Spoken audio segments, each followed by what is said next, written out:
नाशिकमध्ये मुलींची छेड काढणाऱ्या टोळक्याला हटकल्यामुळे खेळाच्या प्रशिक्षकावरती प्राणघातक हल्ला झालेला आहे। या चाकू हल्ल्यामध्ये कोच वैजनाथ काळे हे गंभीर जखमी झालेत। शहरातील गोदा पार्क जवळ हा हल्ला करण्यात आला। प्रांजल कुलकर्णी आमचे प्रतिनिधी आपल्यासोबत आहेत। प्रांजल, या प्रकरणी आतापर्यंत कुणाला ताब्यात घेण्यात आलंय, काय तपशील मिळतात? रेश्मा, आतापर्यंत 2 संशयितांना पोलिसांनी ताब्यात घेतलेला आहे। खरं पाहिलं तर राज ठाकरेंचा हा जो ड्रीम प्रोजेक्ट आहे गोदा पार्क, त्याच्याजवळच या घटना या वाढलेल्या आहेत। तो जणू गुन्हेगारांचा अड्डा हा बनलेला आहे।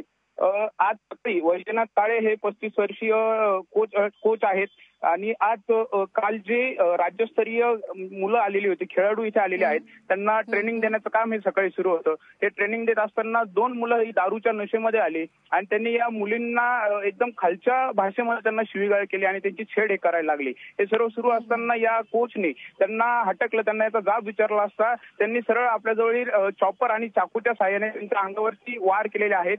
त्यांच्यावरती तब्बल 3 वार हे करण्यात आलेले आहेत। पोटावर आणि डोक्यावर देखील त्यांनी वार केलेले आहेत। यामध्ये गंभीररित्या काळे हे जखमी झालेले आहेत। यानंतर त्यांनी आणि विशेष म्हणजे आता जी माहिती मिळते आहे त्यानुसार इथे स्वतः नाशिकचे जिल्हाधिकारी जे आहेत बी राधाकृष्णन ते इथे उपस्थित होते। त्यांनी पोलिसांना तात्काळ याबाबत माहिती दिली आणि यानंतर पोलीस घटनास्थळी दाखल झालेले आहेत। आता सध्या काळे यांच्यावरती एका खासगी रुग्णालयामध्ये आयसीयू मध्ये उपचार सुरू आहेत। त्यांची प्रकृती सध्या गंभीर आहे आणि आता पुढे पोलीस कसा तपास करतायत, इथे जे या घटना होत आहेत वारंवार, यावर आळा बसण्यात पोलिसांना यश मिळतंय का, हे बघणं आता महत्त्वाचं ठरणार आहे। रेश्मा।